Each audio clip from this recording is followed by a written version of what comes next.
gene probes, A-level biology. So to produce a DNA probe, you must first sequence the allele you want to screen for, and you then use the polymerase chain reaction to produce multiple complementary copies of part of the allele, the probes. So locating alleles using DNA probes. So DNA probes can be used to locate alleles of genes or to see if a person's DNA contains a mutated allele that causes a disorder. So DNA probes are short strands of DNA, and they have a specific base sequence that's complementary to the base sequence of a part of a target allele. This means a DNA probe will bind to the target allele if it's in a sample of DNA. A DNA probe also has a label attached so that it can be detected.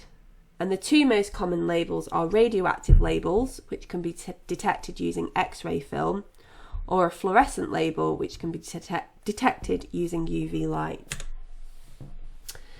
So in the process of restriction mapping, there are various steps. So step 1 is where a sample of DNA is digested into fragments using restriction enzymes and separated using electrophoresis. Step 2, the separated DNA fragments are then transferred to a nylon membrane and incubated with a fluorescently labelled DNA probe. If the allele is present, the DNA probe will anneal to it or bind to it. Step 3, the membrane is then exposed to UV light, and if the gene is present, there will be a fluorescent band showing that they have that particular genetic disorder, or showing they have that gene of interest.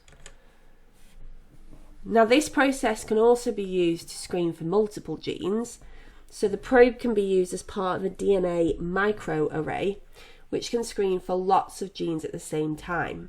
So a DNA microarray is a glass slide with microscopic spots of different DNA probes attached in rows, and a sample of fluorescently labelled human DNA is washed over the array, and if the labelled human DNA contains a DNA sequence that matches a probe, it will stick to the array. And this means you can screen for different mutated genes at the same time. The array is washed to remove any fluorescently labelled DNA that hasn't stuck to it, and then visualised under UV light. Any labelled DNA attached to a probe will show up or fluoresce. And the spot that fluoresces means that the person's DNA contains that allele. So for example, if the probe is for a mutated allele causing a genetic disorder, this person has the allele. So uses of screening with DNA probes. So they can be used to identify inherited conditions such as cystic fibrosis in an embryo. It can be used to help determine how a patient will respond to specific drugs. It can be used to identify health risks. It can be used for genetic counselling.